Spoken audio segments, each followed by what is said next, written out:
नमस्कार दोस्तों, स्वागत है आप सभी का इस लेक्चर में जिसमें हम आपको जीके यानी कि समान ज्ञान के महत्वपूर्ण प्रश्न के बारे में बहुत आसान तरीके से एक्सप्लेन करेंगे।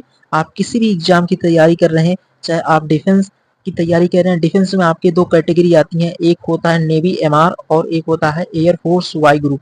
इनके पॉइंट ऑफ व्यू से क्लास इंपॉर्टेंट है। आप एनडीए की एग्जाम में देखेंगे, वहां भी आपके जीके बनते हैं, तो इसी तरीके से बनेंगे। आप एसएससी की तैयारी कर रहे हैं, उनके पॉइंट ऑफ व्यू से भी इम्पोर्टेंट है।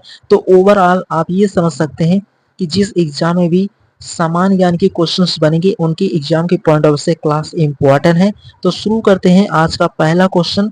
उससे पहले आपको फोकस्ड हमेशा सामने रखना होगा, यानी कि अगर आप फोकस सामने रखेंगे तो आप बहुत ही इजीली उस टॉपिक को समझ सकते हैं।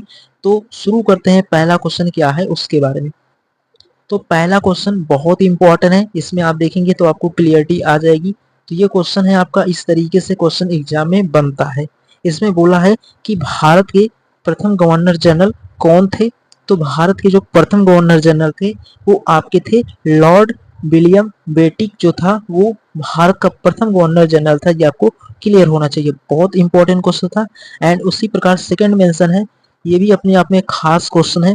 इसमें मेंशन किया है कि 1857 यानी कि 1857 की क्रांति का प्रारंभ कहाँ से हुआ। तो मेरठ से हुआ। ये आपको क्लियर होना चाहिए, बहुत इंपॉर्टेंट है, सीधा एग्जाम में बनने वाला क्वेश्चन है, ये आपको क्लियर होना चाहिए। उसके बाद तीसरा क्वेश्चन है, इसमें मेंशन किया है कि अशोक किस वंश का शासक था। तो ये आपको क्लियर होना चाहिए, जो आपका अशोक सम्राट थे वो किस वंश के शासक थे। तो वो मौर्य वंश का जो शासक था वो अशोक था। ये भी आपको बहुत इजीली समझ में आ गया होगा और बहुत इंपॉर्टेंट क्वेश्चंस हैं।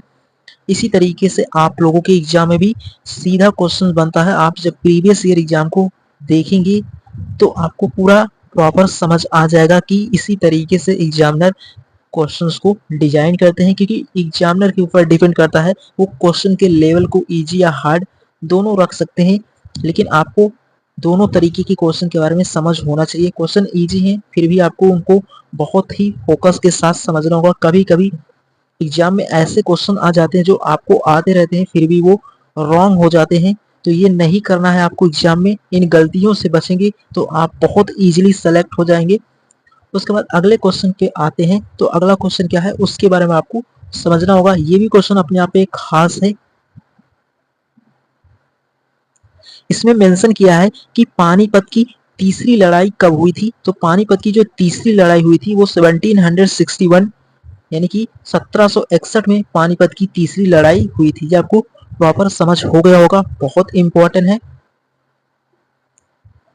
उसके बाद अगला पांचवा क्वेश्चन, जो कि ये भी अपने आप में खास है, कि दिल्ली सल्तनत का पहला शासक कौन था। तो जो आपका दिल्ली सल्तनत है उसका पहला शासक जो था वो कुतुबुद्दीन ऐबक था। ये आपको क्लियर हो गया होगा, ये भी क्वेश्चन बहुत इंपॉर्टेंट है। उसी प्रकार अगला आपका है 6 नंबर। इसमें बोल रहा है कि प्लासी का युद्ध कब हुआ था। तो प्लासी का जो युद्ध हुआ था आपका, प्लासी का युद्ध 1757 में हुआ था। ये आपको क्लियर होना चाहिए, यानी कि जो 1757 में प्लासी का युद्ध हुआ था। ये यहाँ पर आप ये भी समझ गए होंगे, बहुत इंपॉर्टेंट था। उसके बाद बढ़ते हैं इसके अगले क्वेश्चन के बारे में, जो कि और इम्पोर्टेंट क्वेश्चन है। तो उम्मीद करता हूँ आप यहाँ तक इन सभी क्वेश्चन को बहुत आसान तरीके से समझ गए होंगे, बहुत इंपॉर्टेंट है। एंड उसके बाद अगले क्वेश्चन के बारे में बात करें तो अगला क्वेश्चन भी आपका बहुत इंपॉर्टेंट है। तो अगला एग्जाम में ये भी बन सकता है। तो इसमें मेंशन किया है कि अजंता की गुफाएं किस धर्म से संबंधित है। तो जो अजंता की गुफाएं हैं वो बौद्ध धर्म से क्या है, संबंधित है। ये आपको क्लियर होना चाहिए। उसी प्रकार आठवां क्वेश्चन अपने आप में खास क्वेश्चन है। इसमें बोला है कि शिवाजी महाराज का राज्य अभिषेक कब हुआ था। तो शिवाजी जो महाराज थे उनका राज्य अभिषेक 1674 ईस्वी में हुआ था। ये भी आपको क्लियर होना चाहिए। उसी प्रकार 9 नंबर क्वेश्चन मेंशन है कि भारत छोड़ो आंदोलन कब हुआ था। तो 1942 में महात्मा गांधी ने जो नील की खेती करने वाले किसान थे उनके लिए इस आंदोलन को चलाया था। ये आपको प्रॉपर समझ होना चाहिए। तो उम्मीद करता हूँ आप ये 9 क्वेश्चन को बहुत आसान तरीके से, बहुत ही इंपॉर्टेंट है, जो इनको आप बहुत इजीली समझ गए होंगे, बहुत इंपॉर्टेंट है। एंड उसके बाद अगले क्वेश्चन के बारे में बात करें उसके बाद अगला क्वेश्चन बहुत इंपॉर्टेंट है। इसमें 10th नंबर में बहुत इंपॉर्टेंट क्वेश्चन है, सीधे एग्जाम में बनने वाला क्वेश्चन है। इसमें बोल रहा है आपसे कि महात्मा गांधी ने सत्याग्रह की, यानी कि जो महात्मा की गांधी जी थे उन्होंने सत्याग्रह सबसे पहले कहाँ किया था? तो जो महात्मा गांधी जी थे उन्होंने सत्याग्रह को सबसे पहले बिहार राज्य में कहाँ पर किया था? चंपारण में। 1917 में महात्मा गांधी जी ने सत्याग्रह सबसे पहले चंपारण, जो कि बिहार राज्य में है, 1917 में शुरू किया था। ये आपको क्लियर होना चाहिए, बहुत इंपॉर्टेंट है, सीधे एग्जाम में पूछे वाला, यानी कि जो पूछे गए क्वेश्चन है उनमें ये क्वेश्चन आता है। इस तरीके से एग्जाम में क्वेश्चन जरूर पूछे जाते हैं, ये आपको क्लियर होना चाहिए। एंड उसी प्रकार 11th नंबर क्वेश्चन के बारे में बात करें तो 11th नंबर क्वेश्चन जो है वो भी अपने आप में बहुत खास है कि भारत की सबसे बड़ी नदी कौन सी है? तो भारत की जो सबसे लंबी नदी है ना वो है गंगा नदी। तो उम्मीद करता हूँ आप ये क्वेश्चन को भी बहुत इजीली समझ गए होंगे और इससे प्रीवियस जो हमने डिस्कस किया वो भी आपके क्लियर होंगे। तो आप जरूर, आपको कमेंट बॉक्स में जरूर मेंशन करना होगा कि आपको क्लास कैसे लगा। आपको अगर क्वेश्चन इजी लगे हों तो इससे नेक्स्ट लेक्चर में और इम्पोर्टेंट क्वेश्चन के बारे में भी आपको बहुत इजीली एक्सप्लेन करेंगे। आप कमेंट बॉक्स में जरूर बताना आपको इस क्लास से क्या सीखने को मिला और आपके एग्जाम में इसी तरीके से क्वेश्चंस बनते हैं तो इसी लेवल के क्वेश्चन के बारे में हम आपको और बेहतर तरीके से एक्सप्लेन करेंगे। अगर आपको किसी भी प्रकार से किसी क्वेश्चन में समझने में प्रॉब्लम हो तो कमेंट बॉक्स में मेंशन कर सकते हैं। एंड उसके बाद 12th नंबर क्वेश्चन जो है वो भी अपने आप में खास क्वेश्चन है।